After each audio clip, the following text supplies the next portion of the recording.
To me, my friends are my safe space. Gonna reach their arms out and want a hug. The quality of your current relationship can change how you respond. Attachment isn't a label to limit you. It's a lens to understand how you reach for closeness and how you protect yourself when it feels risky. Today, we'll make it make sense and we'll make it useful. Welcome to Chirp Session, hosted by AC Thompson.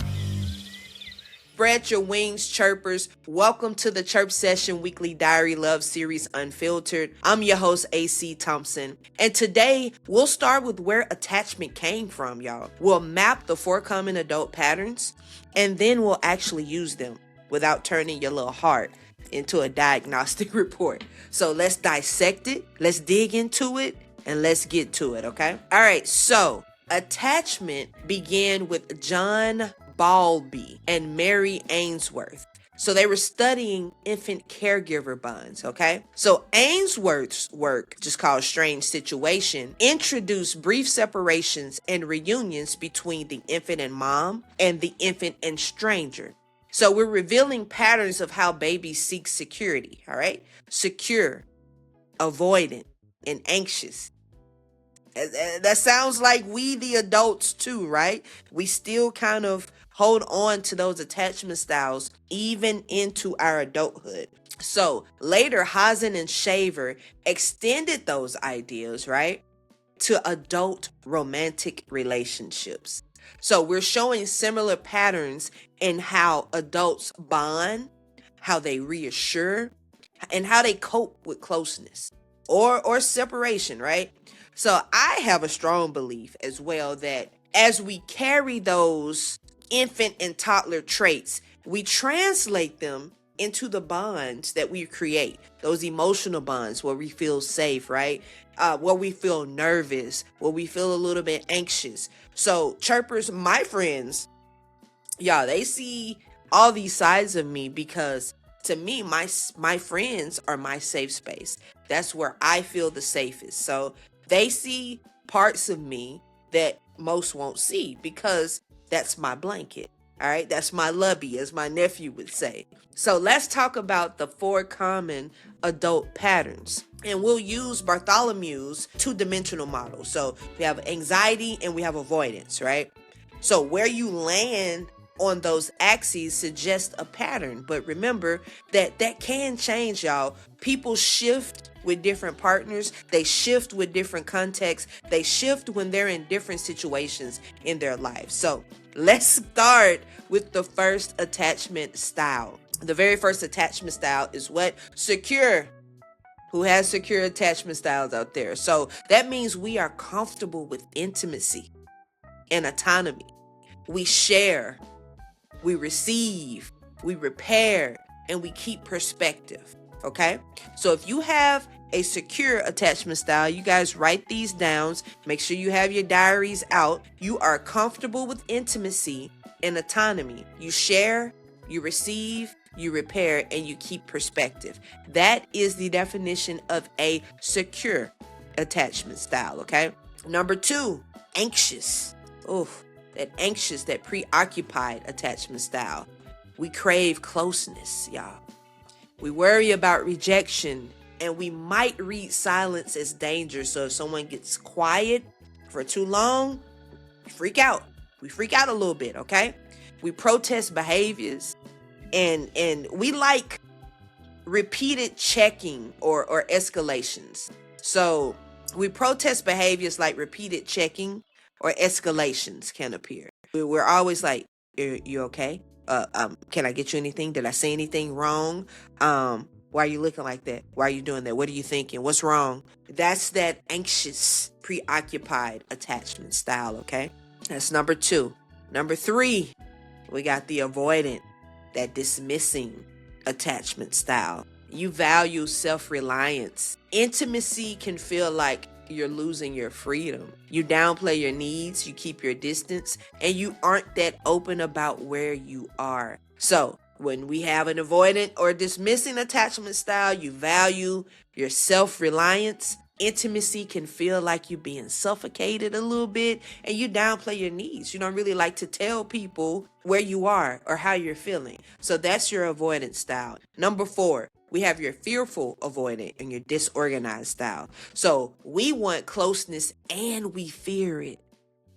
Ooh, we want it and we fear it.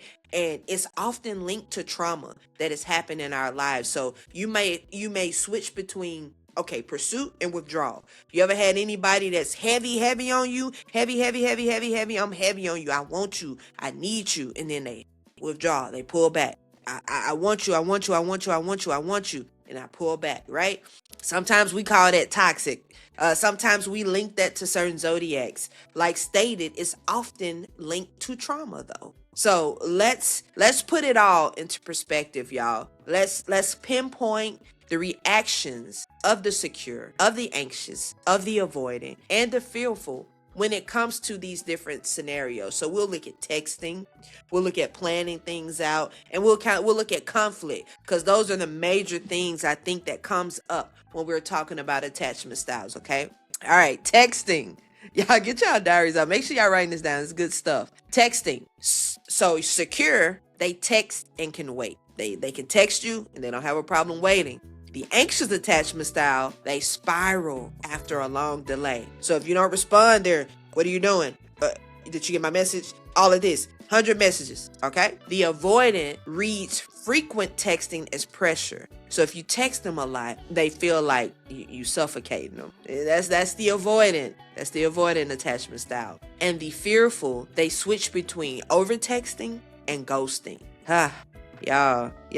I can admit I've been there in my life, and it is because of trauma. It is because of things that you go through with previous partners, previous family members, previous friends, and you tend to, when it starts feeling too good, you just like, ooh, I don't know, because if my heart gets broken behind this, it's gonna feel real bad, right? So let's talk about planning. The secure attachment style, they co-plan, okay? The anxious, they need reassurance that it's getting done, that whatever the plan is, that it's gonna get done. The avoidant, they prefer flexible, low obligation plans. Yeah, you avoidant, you like it.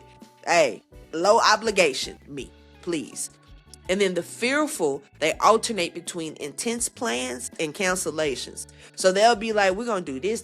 We're going to have a full day of that. And then boom, I can't make it. Or something came up. Or I have a family this or that. Those are your fearful attachment styles. And so let's move to conflict. The secure attachment style, they seek repair. They want to solve the problem. They want to know, how we can fix this. The anxious, they're going to protest. They're going to get defensive. They're going to have some pushback, okay? Your avoidant, they're going to shut down. Completely shut down. They're going to go silent.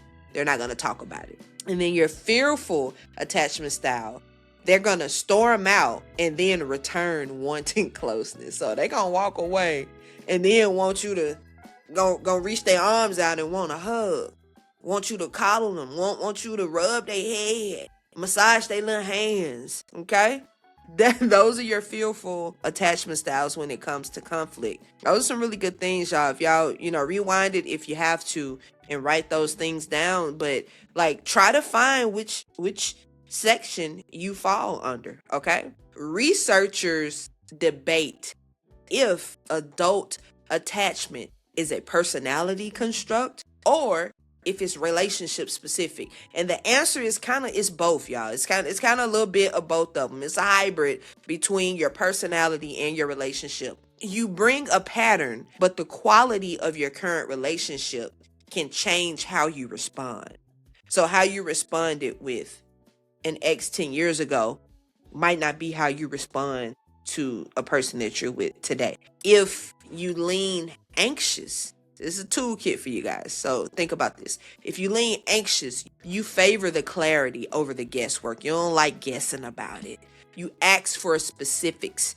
You set rituals, a nightly check-in. You name needs as requests, not tests. Your needs are requests. They are not tests. You name needs as requests and not tests. So your anxious attachment style, Those are the ones, if you've been texting every night before bed, they want you to keep texting every night before bed.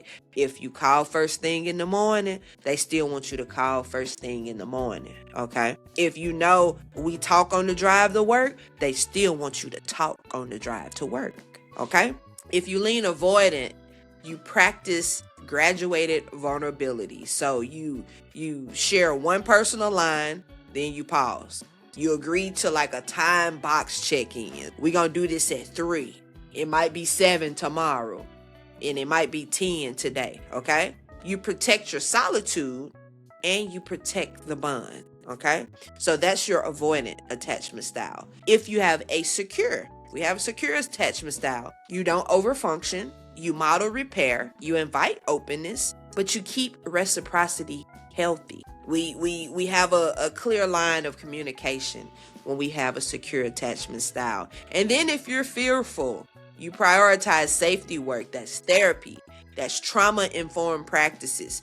When you feel that push-pull, that pause, you regulate and you choose one consistent action that aligns with your values. When you feel that push-pull, you pause, you regulate, and you choose one consistent action that aligns with your values. That's your fearful, okay? This is what I want you guys to do, chirpers.